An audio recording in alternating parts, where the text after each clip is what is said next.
News for nation पर आपका स्वागत है और मैं हूं आपके साथ प्रार्थना। खबर बिहार से है, जहां पर डीसीएलआर को धमकी देने के मामले पर बड़ी कार्रवाई हुई है।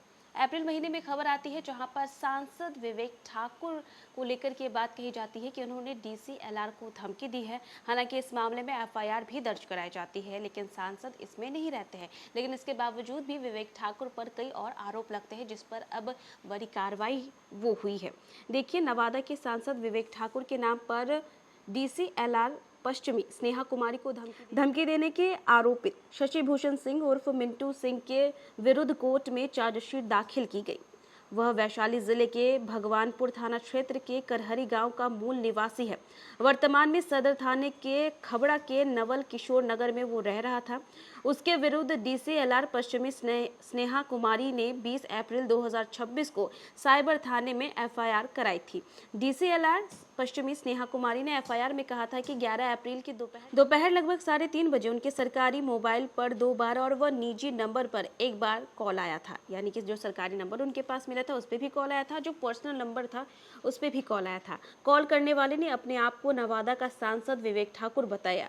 उसने मड़वन के राजस्व कर्मचारी सन्नी कुमार के विरुद्ध डीएम से कार्रवाई की अनुशंसा रोकने का दबाव बनाया।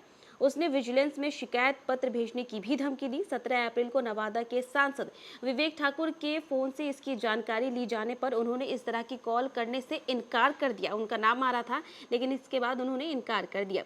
डीसीएलआर पश्चिमी ने आरोप लगाया कि सरकारी कार्रवाई को प्रभावित करने व उन पर मानसिक दबाव बनाने के उद्देश्य से ये काम किया गया है। मामले की जांच में शशि भूषण सिंह पर लगाए गए आरोपों को सत्य पाए जाने के बाद साइबर थाना पुलिस ने चार्जशीट दाखिल की और इससे पहले 27 मई को उसने कोर्ट में सरेंडर कर दिया।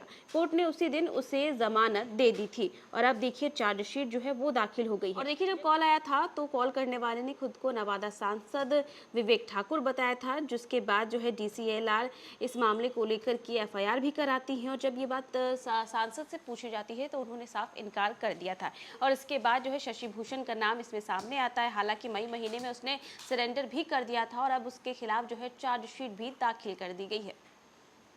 तो आपने सुना कि जो है एक तरफ अप्रैल के महीने में ये कॉल आते हैं। एक बार जो पर्सनल नंबर है उस पर कॉल आता है और सरकारी जो नंबर मिला हुआ है उस पर भी 2 बार कॉल आता है। उसके बाद स्नेहा जो है उन्होंने जब फ़ोन उठाया, बात की, तब उन्हें धमकी मिली और इसी के साथ साथ ये बताया जा रहा है कि कहीं ना कहीं काम को रोकने का दबाव जो है वो बनाया जा रहा था।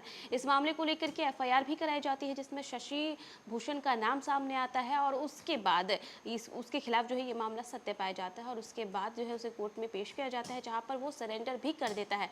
और अब देखिए चार्जशीट जो है वो भी दाखिल कर दी गई है। हालांकि इस पूरे मामले को लेकर के सांसद विवेक ठाकुर का नाम आ रहा था, लेकिन उन्होंने सिरे से इन सभी बातों को खारिज कर दिया था, जिसके बाद शशि भूषण जो है वो पकड़ में आ जाता है और अब देखिए उसके खिलाफ चार्जशीट भी दाखिल हो गई है। तो फिलहाल इस खबर में बस इतना ही। न्यूज़ फॉर नेशन पे खबरों का सिलसिला लगातार जारी रहेगा। तब तक के लिए नमस्कार।